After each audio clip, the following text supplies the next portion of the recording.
You ever have a friend who feels like family? Someone who knows your scars, your dreams, the parts of you you'd never show the world? That was Maria for me.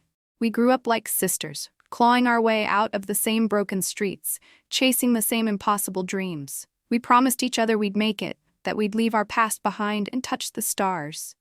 But sometimes, the people you trust most are the ones who break you hardest. This is the story of how my best friend betrayed me, threw me away for a life she thought she wanted, and how I got my revenge. Not with screams or schemes, but with something quieter, sharper, letting her face the truth she ran from. Let's go back to the beginning. Maria and I were born on the same day, in the same hospital, in a city where dreams went to die. Think crumbling brownstones, flickering streetlights, and the kind of hunger that wasn't just in your stomach, but in your soul.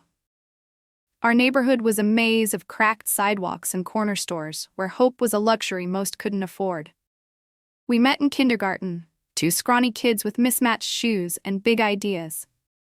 I was quiet, always sketching in the margins of my notebooks, stars, rockets, anything that felt like escape. Maria was louder, bolder, the kind of girl who'd climb the tallest tree just to prove she could. We bonded over a shared dream, getting out. "We're going to NASA," she'd say, her brown eyes blazing, and I'd nod, believing her because she made the impossible feel real. Kids, right? But we meant it. Our families were a patchwork of struggle. My mom worked double shifts at a diner, her hands always smelling of coffee and grease. Maria's parents were immigrants, her dad a cab driver, her mom cleaning houses. We'd spend evenings in Maria's cramped apartment, eating arroz con pollo and plotting our futures. We'd lie on her bedroom floor staring at a glow-in-the-dark star sticker on the ceiling, whispering about college, space, a life bigger than our block. By middle school, we were inseparable. We shared everything: secrets, snacks, the weight of our worlds. When my mom got sick and we almost lost our apartment, Maria's family let me sleep on their couch for a month. When her dad got deported for a year, I sat with her through the tears, promising we'd get through it. We were each other's anchor, the one constant in a city that chewed up kids like us. She wasn't just my friend, she was my sister. My home. High school was a battleground. Our school was underfunded, with leaky ceilings and teachers who'd given up.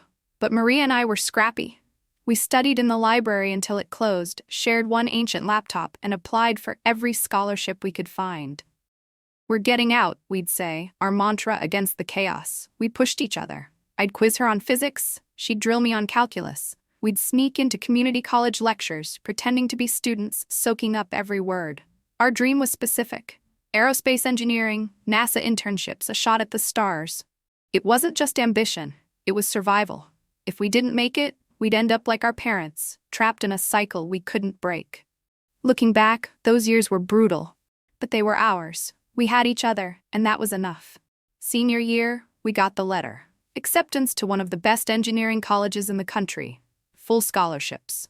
We screamed so loud the neighbors banged on the walls.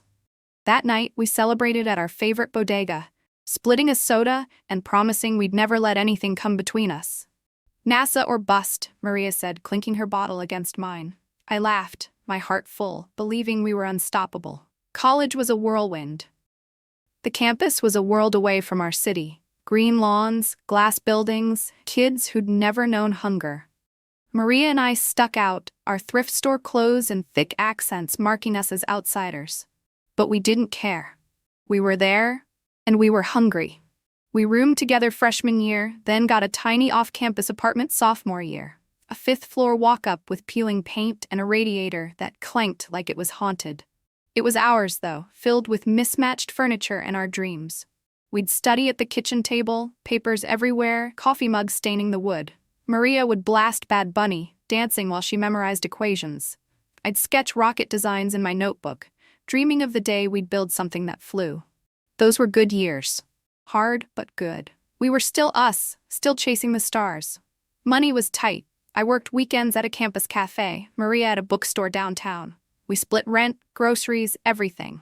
When one of us was short, the other covered it, no questions asked. That's how it was, ride or die, like always. Everything changed 6 months ago. Maria was 22, in our final year of college, when she met Mike. He was 33, a trust fund baby who walked into her bookstore like he owned the world. Because, in a way, he did.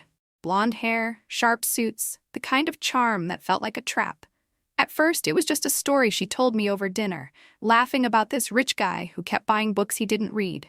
But then he asked her out, and she said yes. Within weeks, they were inseparable. Weekend getaways to the Hamptons, Prada bags showing up at our door. By month 2, she was jetting to Paris, posting selfies from private planes. I mean, good for her, right? She was living the dream. Except, she was changing. She started missing classes, blowing off study sessions. She'd come home late, her eyes bright with a life I didn't recognize, talking about Mike's yacht, his penthouse, his promises. He says I don't need NASA, she told me once. Her voice casual, like it was no big deal. He'll take care of me. That's when I knew something was wrong. Maria didn't need anyone to take care of her. She was the girl who'd fought for every inch of her life. But Mike was rewriting her, and she was letting him. By month 3, Maria moved out. No warning, no discussion. I came home from class to find her half of the apartment empty. Her clothes, her books, her glow-in-the-dark star sticker gone. A note on the table said, "I'm staying with Mike. I'll send money for rent." She didn't. The rent was $1,200 a month, and I was making $800 working part-time. I tried calling her, texting, begging her to talk, but she was a ghost. Her Instagram was all champagne and sunsets, while I was skipping meals to cover bills. I couldn't afford the place alone, so I had to give it up. I moved into a cramped dorm room, my stuff in boxes, my dreams on hold. She didn't just leave me with unpaid rent. She left me with the weight of her absence, the hole where my best friend used to be. Then came the announcement. 3 months later, Maria was getting married. December. On a private island, with a couture gown and a guest list straight out of a magazine. She posted about it on Instagram, a glossy photo of her and Mike, her diamond ring blinding. The caption, "My fairy tale begins." Fairy tale. Sure. Despite everything, I was happy for her. I mean, she'd hurt me, but she was still Maria, the girl I'd grown up with. When she called to ask me to be her maid of honor, I said yes, thinking maybe this was her way of reaching out, of fixing us. I was so naive. She sent me the details in a group chat with her bridesmaids, 6 girls she'd known for weeks, daughters of Mike's rich friends. The chat was a flurry of emojis and exclamation points, all about the venue, the dresses, the vibe. Then she posted her gift registry. The cheapest item? A $550 crystal vase. I was barely eating twice a day, scraping by on instant noodles and campus coffee. I stared at that registry, my stomach twisting, and realized I couldn't afford to be in her world anymore. I messaged her privately, my hands shaking as I typed. "Maria, I'm so happy for you, but I can't afford the registry stuff. Or the trip. I'm struggling right now. Can we talk?" I thought she'd understand. She'd always understood. Her reply came an hour later, cold and sharp. "Your financial issues aren't my problem. Either you show up like a real friend, or don't show up at all." I sat on my dorm bed, the words blurring through tears. That wasn't Maria. That was someone else, someone Mike had made her into. But it hurt just the same. The next day, she kicked me out of the wedding party. A single text. "You're out. I need people who support me." Then the group chat lit up, the other bridesmaids piling on. "Jealous loser. You embarrassed her. You were always holding her back." I cried, not because they were right, but because Maria didn't defend me. She let them tear me apart, and that betrayal cut deeper than anything. That was the moment I lost my best friend. Not to Mike, not to his money, but to her choice to let me go. I was alone, broke, and heartbroken, while she was living a fairy tale I couldn't touch. But fairy tales have a way of unraveling, don't they? And when hers did, I'd be there. Not to save her, but to watch her face the truth she'd run from. The weeks after Maria kicked me out were a blur of pain and survival. I threw myself into school, working double shifts at the cafe to cover my dorm fees. I stopped checking her Instagram, blocked her number, tried to erase her from my life. But the hurt lingered, a bruise I couldn't ignore. I'd lie awake in my tiny dorm room, the walls thin, the city's hum seeping through the window. I'd think about our childhood, those nights under her glow-in-the-dark star, promising we'd make it. How did we get here? How did she choose them over me? My friends tried to help. There was Jamal, a classmate who'd bring me coffee during late-night study sessions. And Priya, my coworker who'd slip me free muffins when the manager wasn't looking. They'd listen when I vented, but they couldn't fill the hole Maria left. Losing a friend isn't like losing a lover. It's deeper, messier, because they're supposed to be your constant, your safe place. And when they're gone, you question everything. 15 days after she kicked me out, my phone buzzed with a text from Maria. "Can we talk?" I almost ignored it. I was still raw, still angry. But something in her words, a crack in the armor she'd built, made me agree. We met at a quiet cafe near campus, its tables worn, the air thick with espresso and regret. I expected a fight, maybe an apology I didn't want to hear. What I got was a ghost. Maria looked like herself, but hollow. Her designer heels clicked on the floor, her Prada bag gleamed, but her eyes were red, her hands trembling as she clutched her coffee. "I messed up," she said, her voice barely a whisper. "Everything's fallen apart." And then it spilled out, a flood of pain and truth. Mike wasn't who she thought. He was a trust fund baby, yes, but his money came with strings. His parents had a rule: no marriage by 35, no inheritance. And Mike was 33, running out of time. Maria was his ticket, a bride to secure his fortune. She found out at a family dinner, overhearing his father joking about the deadline. When she confronted Mike, he didn't deny it. He just smiled, cold and calculated, and said, "You're in too deep, babe. No prenup, no safety net." He wasn't just using her. He was trapping her. It got worse. Maria discovered Mike was cheating with a 20-year-old, some influencer he'd met at a club. She found texts, photos, proof he couldn't hide. When she confronted him, he turned it on her. "You're paranoid," he said, deleting the evidence while she watched. "You're embarrassing me." He gaslit her, called her crazy, turned his family and friends against her. The bridesmaids, those rich girls she'd called her sisters, were in on it. They'd mock her behind her back, laughing about her ghetto roots, her desperation to fit in.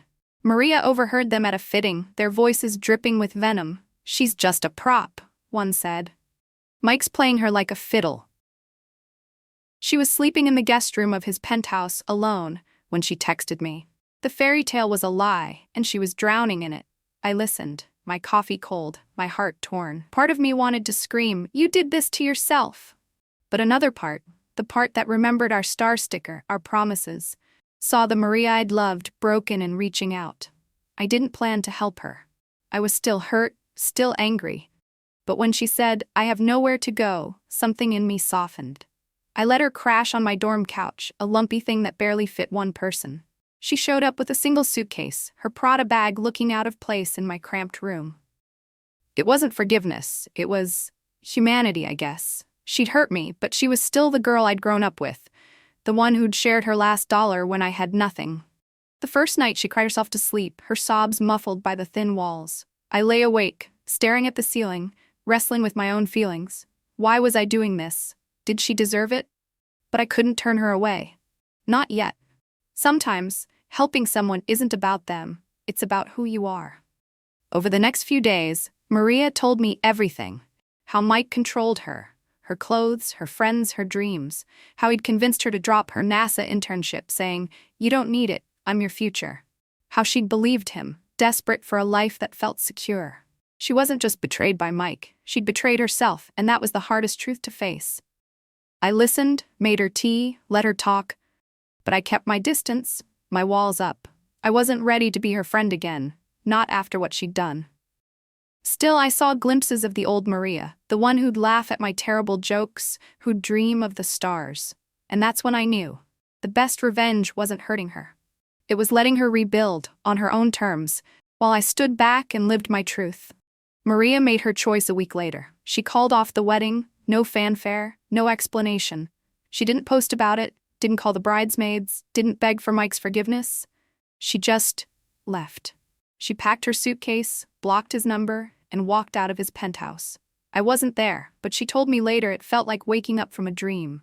One that had been a nightmare all along. And Mike? He was screwed. The wedding was 2 months before his 35th birthday, the deadline for his inheritance. Without a bride, without a signed prenup, he was cut off. His parents didn't budge. Rules were rules. I heard through a mutual friend that he threw a fit, trashed his penthouse, blamed Maria for ruining his life. Poor baby. Maria moved in with her parents, a small apartment not far from our old neighborhood. She was broke, humbled, but alive in a way I hadn't seen in months. She re-enrolled in college, picking up where she'd left off. One night, she came to my dorm, her eyes bright with something new: hope. "I want to apply for the NASA internship again," she said, her voice steady. "Will you help me?" I hesitated. Part of me wanted to say no, to keep my distance. But I saw the Maria I'd loved, the one who'd fought for her dreams before Mike stole them. So I nodded. We sat at my desk, drafting her application letter, her words raw and honest. "I lost myself," she wrote, "but I'm finding my way back." Helping her wasn't about forgiveness. It was about believing in the person she could be. Mike's downfall was public and brutal. Without his inheritance, he lost the penthouse, the cars, the lifestyle. His friends ditched him, the bridesmaids scattered, and the 20-year-old influencer moved on to the next rich guy. He tried reaching out to Maria, sending desperate texts. "You owe me, you ruined everything." She showed me one, her face calm. "He's nothing," she said, and deleted it. Maria's life wasn't perfect. She was starting over with no money, no safety net. But she was free. She'd ghosted the fairy tale, the lies, the people who'd used her. And in doing so, she'd found herself again. I watched her rebuild, piece by piece, and felt a strange mix of pride and pain. Pride for her strength, pain for what we'd lost. My revenge wasn't loud or dramatic. It was silence. I didn't scream at Maria, didn't expose her to the world. I let her face the consequences of her choices, let her see the truth of who she'd become. And when she came back, broken but trying, I gave her a chance, not as her friend, but as someone who believed in redemption. I'm not saying we're best friends again. I'm not saying I've forgiven her. The hurt is still there, a scar that aches when I think of her. But I'm moving forward, focusing on my own dreams. NASA, engineering, the stars I've always chased. Maria's back on her path, and I'm on mine. And maybe that's the real revenge, living your truth while they find their way back to theirs. Sometimes the best way to win isn't to destroy someone. It's to let them rebuild, knowing you were strong enough to walk away. Until next time, stay true.